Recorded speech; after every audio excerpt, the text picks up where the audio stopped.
Hi, I'm Parker Myling. And I'm Tim Benjamin. And this is the Rage Podcast, where today we are going to discuss something that many of you are a part of, actually. Hopefully. Hopefully all of you, Yeah, yes. hopefully all of you, and you can at least relate in some way of the topic of discussion for today. Yep, and it's something that we think is important, and that's why we're raging about it. Absolutely. So, this all goes back to yesterday, when I was teaching the confirmation class, and I had a question from a student come out, and she was currently in school learning a little bit about kind of evolutionary theory and how man came and how, the mind has changed over the years and all these things and all that jazz around that story.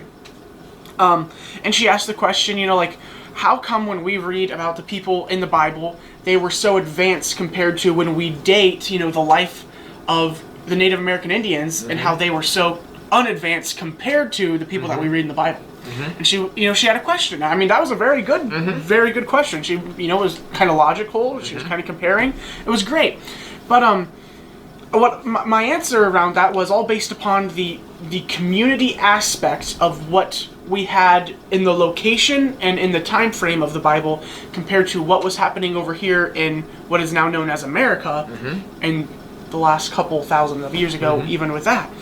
So, I proposed that question to Tim, and Tim gave this great rebuttal. No pressure here. Well, one of the things that was an advancement, and again, we don't have a whole lot of history of what was going on in North America prior to this, but one of the things that really changed the world at that time was the rise of Christianity.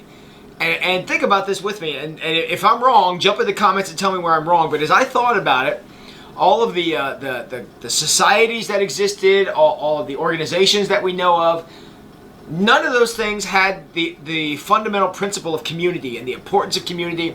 Love your neighbor as yourself. All these different things like Christianity brought to the world. And I'm not saying Jesus was the first one to ever think of that, and I'm not saying he was the only nice guy that ever lived, but the Christian movement and the idea of living in community, and we're going to be hitting this a lot in Christianity 101 on Wednesday night, about how important it was for those communities to grow. I mean, we look at them as churches today, but the idea of accepting the outsider, of taking care of your neighbor, of if somebody needs help, you help them. I can't say across the board, but for the most part prior to that, it was, you get yours and I'll get mine, and fortune smiles on me and not you. I'm sorry for your luck, but that's just kind of how it is. And all that grew up with the rise of Christianity. And I think when they were, beginning to, in the 1400s, talk about exploration and going out and seeing things, there needed to be a community effort involved in that. I mean, Christopher Columbus didn't have all that money and backing and boats and crew all himself. He needed a community of people to gather around him, and he needed a financial support and all these different things to get the boats and get them across the ocean and go see what was over there, thinking he was going to India. But he had to have the community support to do that.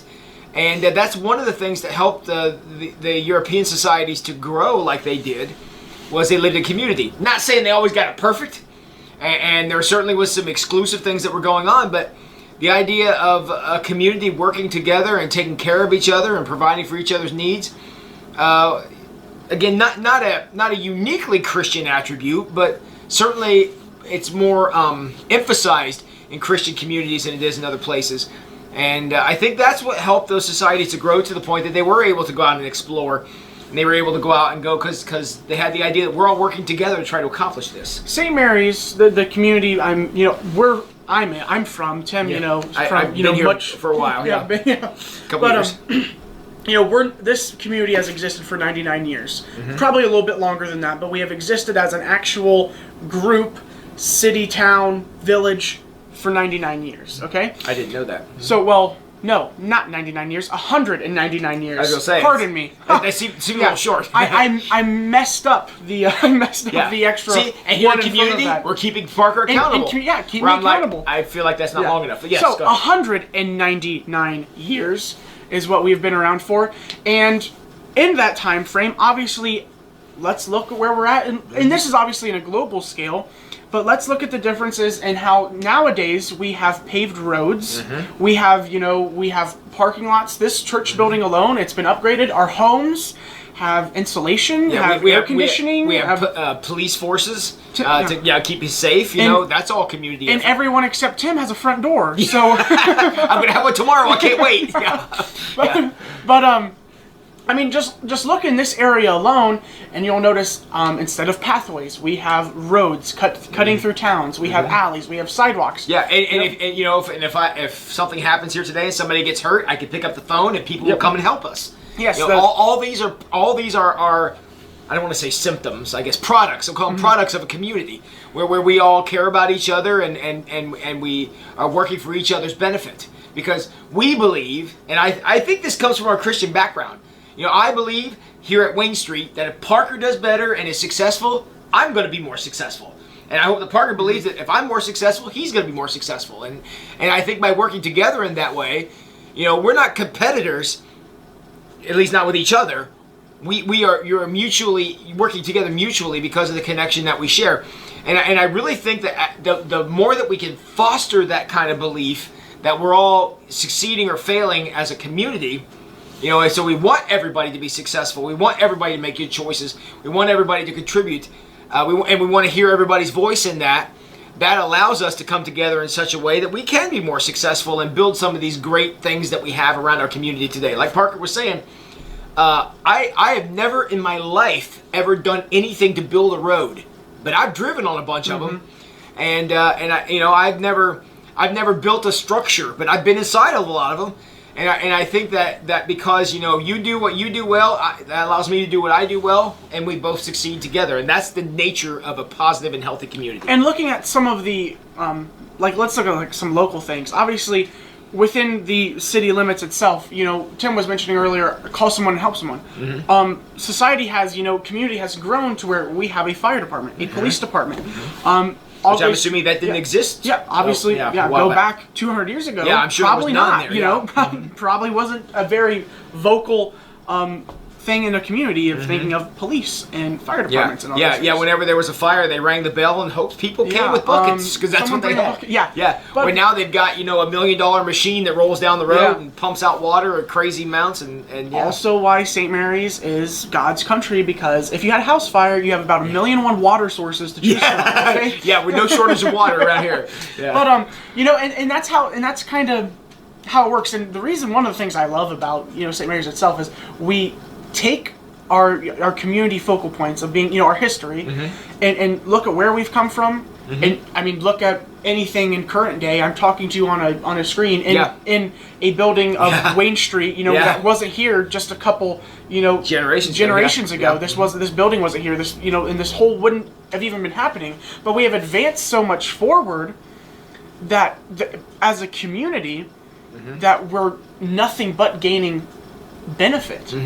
You know, as simple as the fire station. Yeah. As simple as we no longer have to use the canal boat, we have cars and we have semi-trucks. I mean, you know, like, it took a community focus. Digging the lake, I mean, that's one of our biggest examples of community. You went out there and you shoveled and you used your pick and you dug up that swamp for obviously back then, very little of money compared to what we have today. And they did that as a community, not to benefit just themselves by having this big reservoir, but it was going to benefit this whole side of Ohio. You know? And that's kind of how a good example of how communities grow. I mean, if you think about, and Parker's right, a couple generations ago, this room that we're sitting in was a vacant, or a parking lot, I believe. And you know, so we're sitting here, and he and I are having a conversation, and we're talking about Wayne Street, but we're talking into a device. And we're going to take this device and plug it into another device, and suddenly we're going to go out over the world. And you know, some of our worship services and things that we post on YouTube, we get comments back that aren't even in English. So it's interesting that these things go out and are able to do that, all growing from an idea that started before Parker and I were even born. I mean, and the great example is today is the 111th I was just going to get to that, of, you know, of Wayne Street, of the congregation of Wayne Street being known as Methodist. And that goes, you know, we have deep history. We are one of the first congregations ever to be in St. Mary's. You know, 1824, St. Mary's was founded in 1823. And you can see our progress very clearly as the community grew, as our old church wasn't, as the old church wasn't big enough. We built this sanctuary, and as that sanctuary, held for generations, that eventually went down, and we had the new one, and we have this building today, and how our community of, being the Methodist Church in St. Mary's has just developed and expanded and grown to be where we have a sanctuary that seats has hundreds air of conditioning, people, air conditioning and lights and internet capabilities and all these things. And we'll have a couple of hundred people through here on a Sunday morning now, and it's just fascinating to me that we're able to grow into that, and our community has expanded to that point.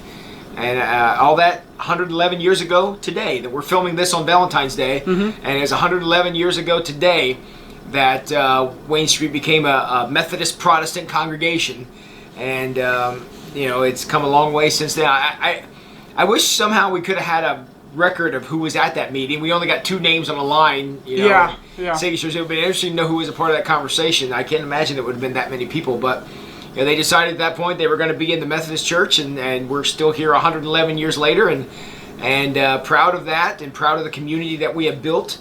A lot of blood, sweat, and tears have went into making this community what it is. Has been up to this point and continues forward as both staff and laity are working together to build us into the future, so that a generation from now there'll be 2 other guys sitting in these 2 chairs talking into a device probably much smaller than this one, and sending out podcasts and doing different things, and that's because we are investing in our present so that we're prepared for the future. And yet somehow we were all still a part of the same community. Yeah. So isn't that interesting? Yeah. Yep. So that's why community is an interesting thing, because it's almost like a living being, and that's one of the things I'm going to bring out in 101 on Wednesday night is the idea that anything that's healthy grows. And if you read the story of Pentecost, we're going to be looking at, which is church all the way back at the beginning. Man, they were growing by leaps and bounds. It just shows how healthy their structure was, or lack thereof, maybe.